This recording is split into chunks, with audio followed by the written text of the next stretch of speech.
Hello again, Kate Brown Pernia for Why Not a Hat. In my last video, I taught you how to draft a pattern for a brim on a hat such as this. This is a hat that I call an Easter hat. Anyway, I've had several requests to continue on with how to put the hat together, so we're going to embark on that today. But before we do, I want to give a shout out to a young artist who made this beautiful collar I'm wearing today. Her name is Elena Vinet, and I found her at a craft market in Louisiana a couple of years ago, and just wanted to say I love this necklace made out of textiles and beads and pretty things. So all you young artists out there, keep at it. Now I'm going to focus the camera on the table and we'll get to work. So here's what we did last week. As you will recall, we drew a circle and we taped it closed at the end, and then we slashed it to get this curved line that we wanted to shape the brim for this hat. You see how it curves down?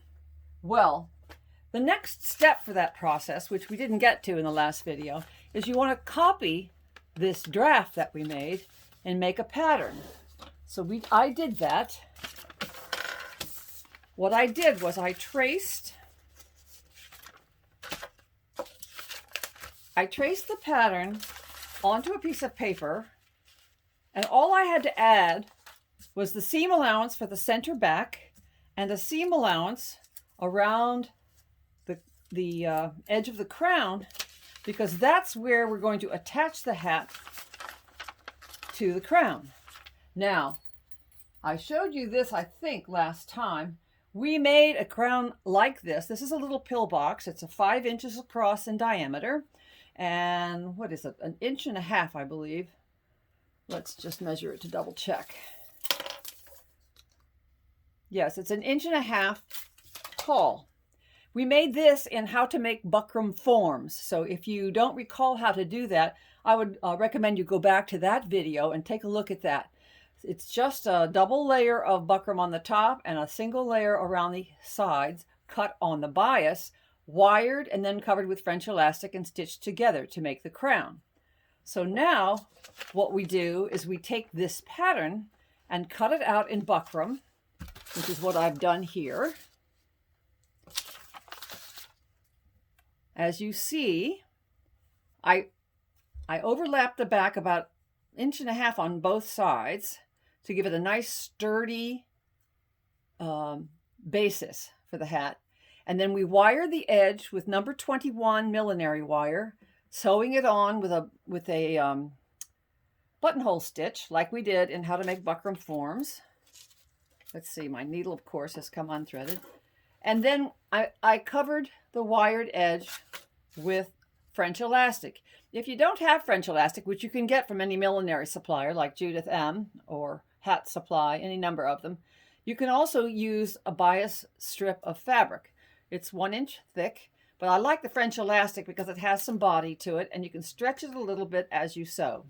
So what I'm doing here is I'm just stitching on the elastic to cover the wire with just a running basting stitch, basically. Almost done here, so bear with me. I just wanted to show you that wired edge before I finished up. Tugging it. Oh, you know what I'm going to do? I'm going to take my little clips and let that be my third hand. When you get old like me, your hands are not as cooperative as they once were. But you got to keep using them. It's the old adage, use it or lose it, you know? So here we go. Just finishing up here. Now, in the meantime, you have to just make a decision about what kind of fabric you want to cover your hat with. And I thought, well, since Valentine's Day is coming, maybe I would use this beautiful piece of red Dupioni silk that I have, which I'm going to show you in just a minute. You may see it in the background there. Almost finished here.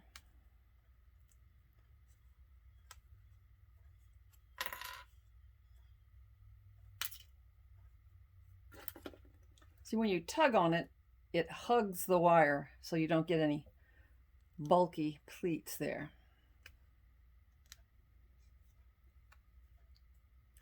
2 more stitches should do it. And then a knot.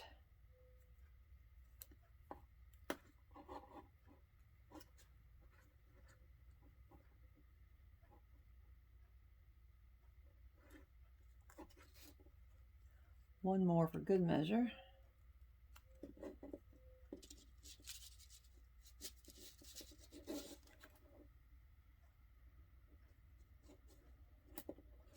There.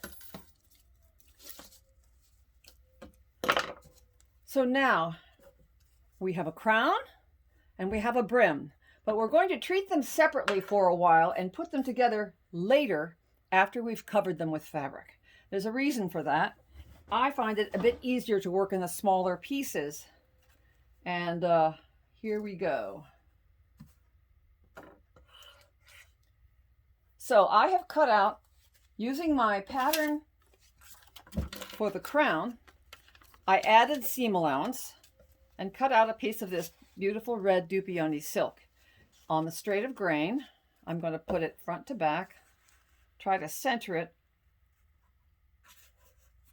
and just pin it. One of the reasons you use the French elastic is so you'll have something to sew to, which is handy.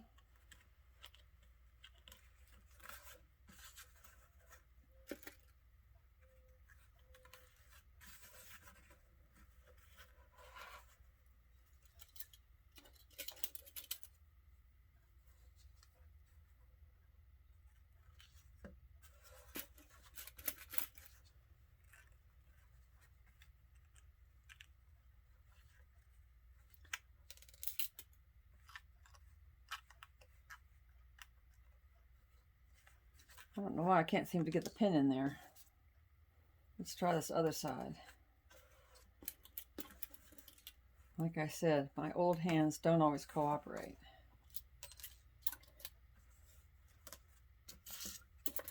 Sometimes you just hit the wire wrong. There we go. Now, I'm going to see if I can get a slightly smaller needle that will go through. Yeah, the layer's better.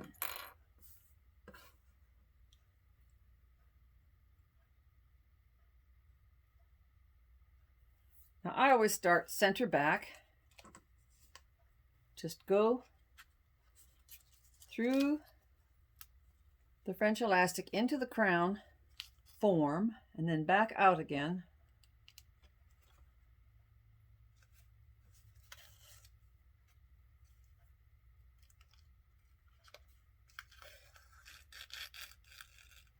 And I want to tie a square knot, just because doing a knotted thread sometimes will pull through the buckram form, so it's a little easier if you do a square knot. That's just insurance.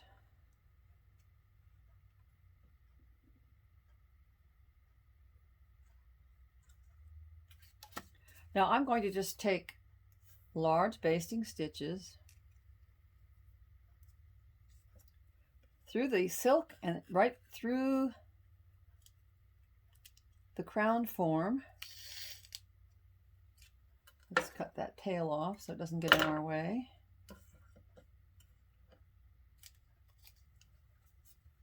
And you see what I'm doing?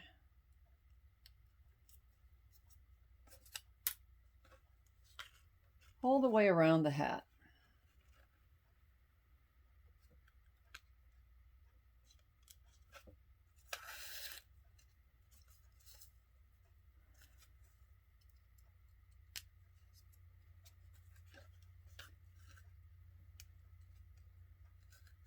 For some reason, I guess my hands are cold today. We've had some cold weather. My hands are not as cooperative when they're cold.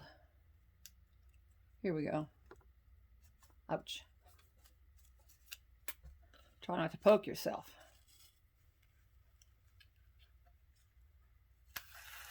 We'll work our way all the way around.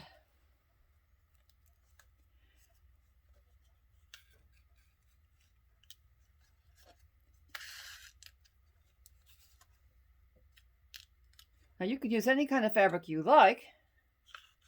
I like silk because it's beautiful and it's also thin, so it doesn't create a lot of bulk. But you should pick whatever fabric is appealing to you. Now, interestingly, when I was deciding what fabric to use for the trim on this hat, I found in my stash a jacket that I had purchased at a thrift store for a couple of bucks from Chico's, and it's a large size jacket. I bought it because it's made of silk, this beautiful silk fabric. So that's what we're going to use for trim. We'll get to that in a minute.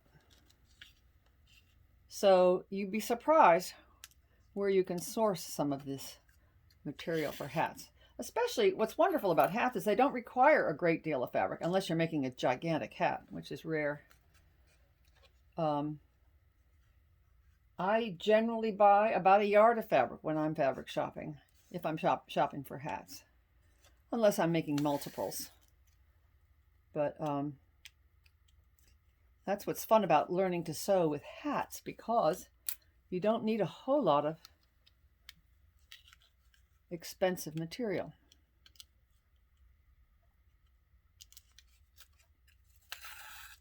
Ready. Now, we have our bias strip.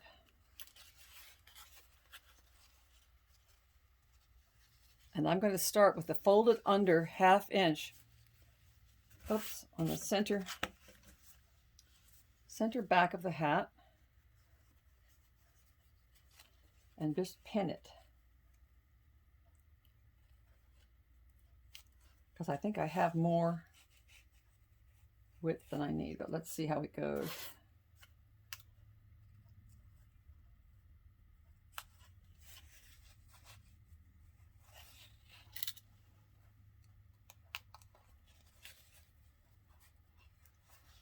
Pulling it just a tiny bit.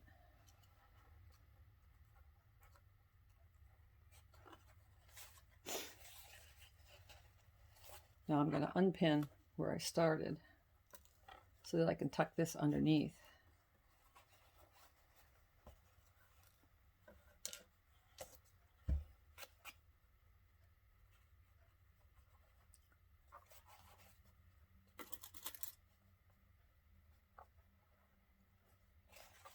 And then fold it again and put it back. You want to make sure that fold is tucked under so you don't see it. So just press it down a little bit. There we go. Now we're good to do a little invisible stitch. You can turn it under here like this. Get it out of our way, and we'll stitch that later. So now, what do I mean by an invisible stitch?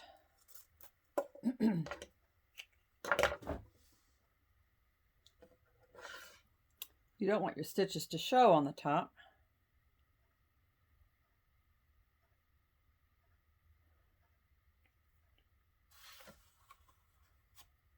A little doggy here or there.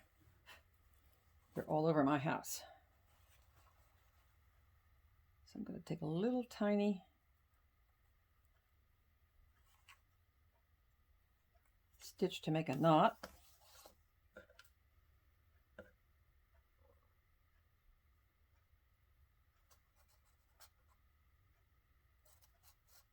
And I will tuck this thread down inside later.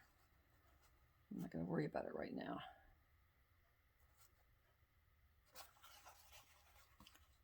Well, might as well. Just take my pin and slide it down in there.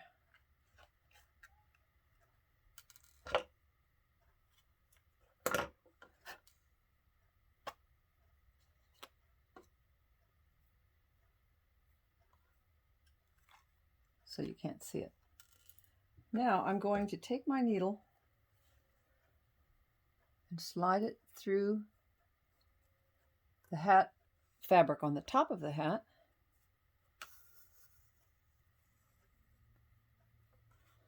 Now I'm going to go back into the tip or the top of the hat and slide it down to the next stitch and then come out at the very edge of the fold.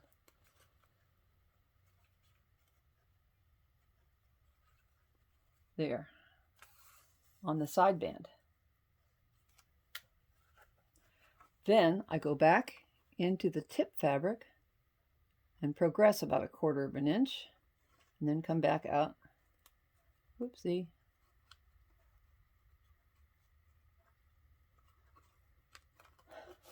If I could get my fingers to work.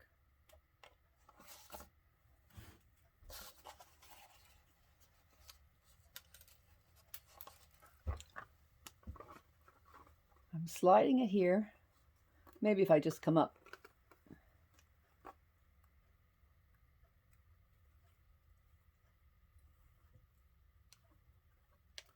I think my needle is bent, maybe. Here we go. Okay, I'm coming up in the tip, and then I'm just going to go through that little edge of the fold, like that. So you see, you barely see that stitch. And then slide it in to the tip fabric again. And we're going to go all the way around. Those of you with younger hands will find that this goes very quickly.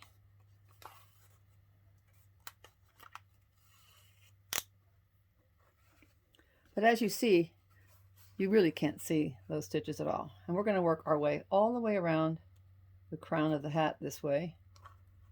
And then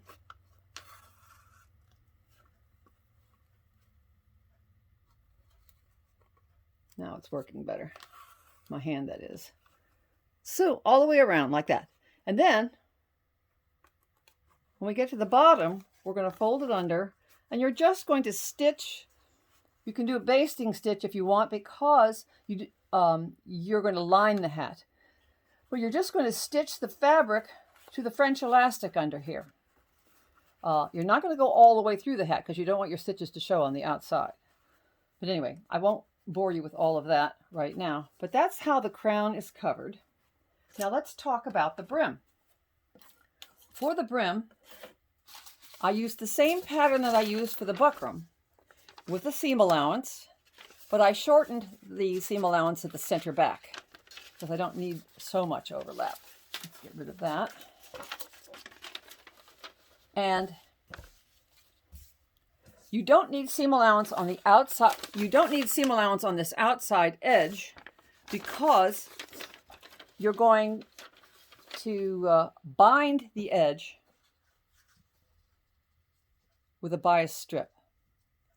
So first, I do this in 2 pieces. You can actually do it together to save time, possibly, but I like to do each piece separately because I want to get the fabric down there very nicely. And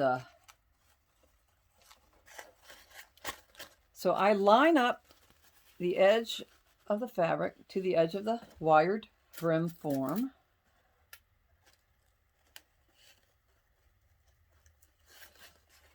Like this.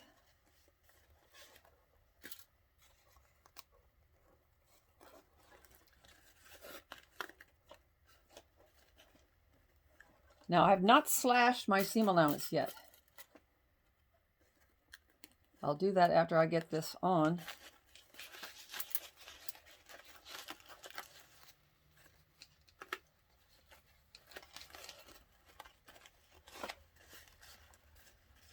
Now keep in mind we're going to be binding this outside edge with a bias strip. So you can base this on the outside edge.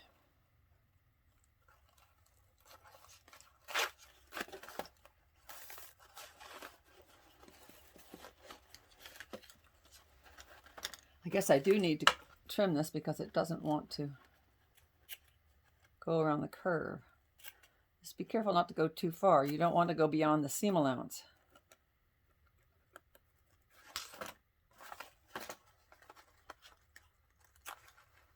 Which is 1/2 inch.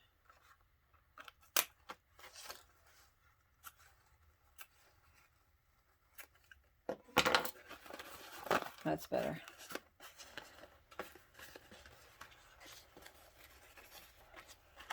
Of course, the one place I didn't cut was where I needed to.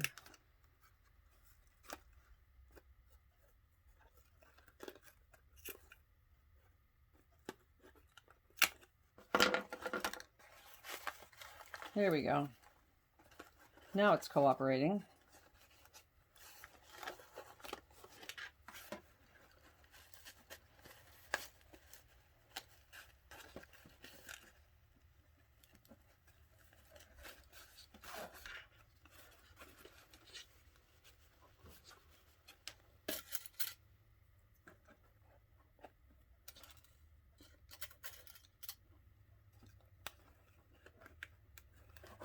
Try not to poke yourself and bleed on your hat.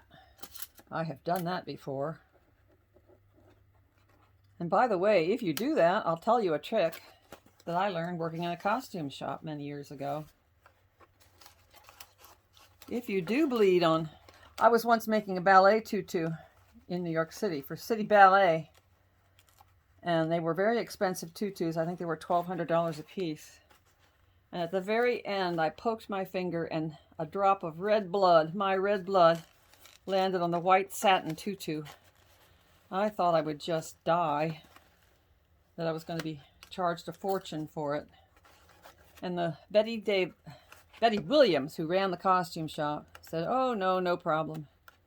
She handed me a piece of cotton string and said, "Chew on this," which I did. And then she took that cotton string and dabbed it on the spot of blood on the white satin, and it came right out. So the trick is it has to be the blood of the same person who bled on it. So nice trick to know. But try not to do it. Now I'm going to fold this under.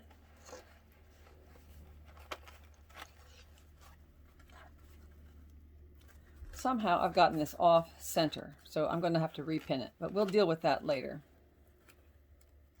I should have started with my, like I did on the crown, with the fold and work backwards. But you get the idea. And what you want to do is baste this fabric onto your brim. Doesn't matter, as long as you stay within the 1/2 inch, you're good. And then you're going to do the same thing on the inside of the hat, so that you have a covered brim. And then at the end, you're going to cut yourself. I think this is a 2-inch piece. Pretty sure it is. No, it's 2.5 inches. 2.5 inch bias strip of the same fabric. And what we're going to do is